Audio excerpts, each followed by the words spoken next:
दोस्तों, आज की जो सत्य घटना मैं आप लोगों के समक्ष लेकर के आई हूं वो ग्रेटर नोएडा की है। आप में से बहुत से लोगों ने वो वायरल वीडियो देखा होगा जिसमें एक महिला, एक पुरुष जिसके शरीर पर ढंग से कपड़े भी नहीं है और एक बुजुर्ग महिला, उस जो महिला है उसे बहस करते मारते पीटते नजर आते होंगे। अब जो दूसरा वायरल वीडियो आप लोगों ने देखा होगा उसमें वो महिला जो कि सीढ़ी से उतर रही, उसके कपड़े में आग लग चुकी है और कुछ ही मिनटों में उसके शरीर से पूरे कपड़े क्षतग्रस्त हो जाते हैं। अब वो महिला जो ऐसे ही बैठ जाती है, शोर शराबा सुनकर के जो महिला की बहन रहती है जिसका नाम कंचन रहता है, वो दौड़ते हुए आती है। उसके एक हाथ में मोबाइल होता है, वो दूसरे हाथ से अपनी बहन को बचाने की कोशिश कर रही होती है, लेकिन अफसोस कि वो अपनी बहन को बचा नहीं पाती। उसकी बहन यानी कि निक्की 70% तक जल जाती है। भला एक बहन ऐसे बुरे समय में भी अपनी बहन का वीडियो बना रही थी। शायद अगर वो वीडियो ना बनाती तो निक्की आज हम सब के बीच होती। आखिर निक्की के साथ वो व्यक्ति, वो पुरुष और वो महिला कौन थी? निक्की के साथ ये सब कुछ करने वाले जो वायरल वीडियो में आप लोगों ने देखा होगा वो निक्की का पति जिसका नाम विपिन रहता है और बुजुर्ग महिला दयावती जो कि निक्की की सास रहती है। निक्की का शादी को हुए कई साल हो जाते हैं, उसके कई बेटे और बेटियां भी हैं। सब कुछ निक्की के जीवन में बहुत अच्छा चल रहा होता है। निक्की इंस्टाग्राम पर रील बनाती है, उसका ब्यूटी पार्लर भी रहता है।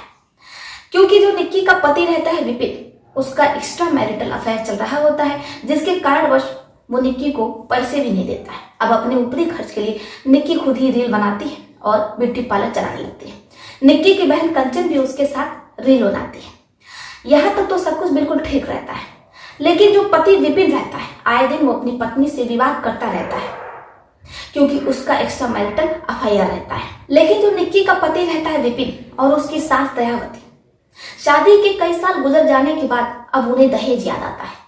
वो अपनी बहू को और विपिन अपनी पत्नी को परेशान करता है दहेज के लिए। निक्की ना तो दहेज ला पाती है और ना ही दे पाती है, ना अपने पिता से वो दहेज की मांग रखती है क्योंकि शादी का इतना साल गुजर गया था। जब शादी तय हुई थी तब दहेज की कोई बात नहीं थी।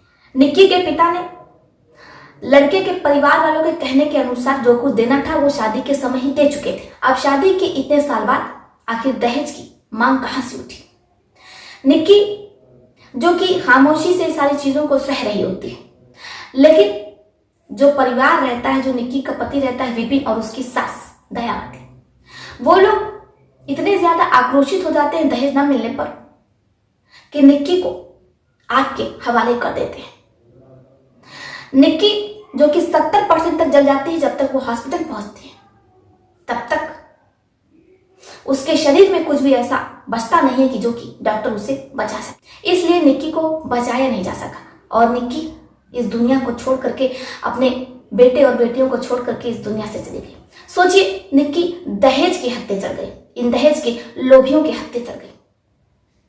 आखिर ये जो दहेज के लोभी हैं, शादी तक ही सिर्फ मामला नहीं रहता। शादी तय होने तक, शादी होने के कई साल गुजर जाने के बाद भी जो ससुराल वाले होते हैं वो दहेज की मांग रखते हैं और अक्सर ऐसा देखा गया है दहेज ना मिलने पर वो इसी तरीके से घटना को अंजाम देते हैं।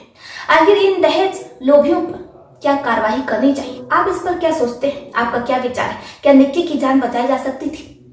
निक्की को ऐसी परिस्थिति में क्या करना चाहिए था? क्या उसे अपने पति से अलग हो जाना चाहिए था? आखिर निक्की की जान कैसे बचाई जा सकती थी? क्या निक्की बच सकती थी? आप लोग अपनी अपनी राय में कमेंट बॉक्स में लिख सकते हैं। तो चलिए फिर चलते हैं, मिलते हैं आपसे किसी और सत्य घटना में। तब तक के लिए आप अपना अपने परिवार का ध्यान रखिए। आदाब, शतिका, नमस्कार।